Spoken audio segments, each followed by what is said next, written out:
झारखंड के झरिया के पूर्व विधायक संजीव सिंह जल्द ही जेल से बाहर निकलेंगे। नीरज सिंह हत्याकांड मामले में सुप्रीम कोर्ट से जमानत मिल गई है। सुप्रीम कोर्ट ने शुक्रवार को उन्हें जमानत दे दी है। संजीव सिंह करीब 7 साल से जेल में बंद थे। बता दें कि साल 2017 में धनबाद में कांग्रेस नेता और झरिया के पूर्व डिप्टी मेयर नीरज सिंह की गोली मारकर हत्या कर दी गई थी।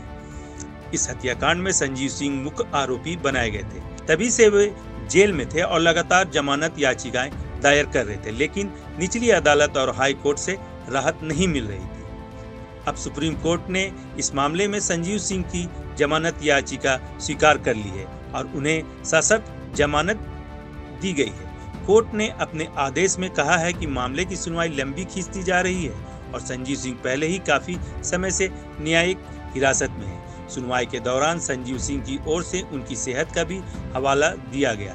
बताया गया कि पिछले 2 साल से वे बीमार चल रहे हैं। बताते चले कि संजीव सिंह झारखंड के चर्चित राजनीतिक परिवार से आते हैं। वह बाहुबली मजदूर नेता सूर्यदेव सिंह के पुत्र है। वे झरिया से बीजेपी विधायक रह चुके और उनका परिवार धनबाद कोल फील्ड क्षेत्र में बड़े राजनीतिक और कोयला व्यवसाय से जुड़ा हुआ रहा है।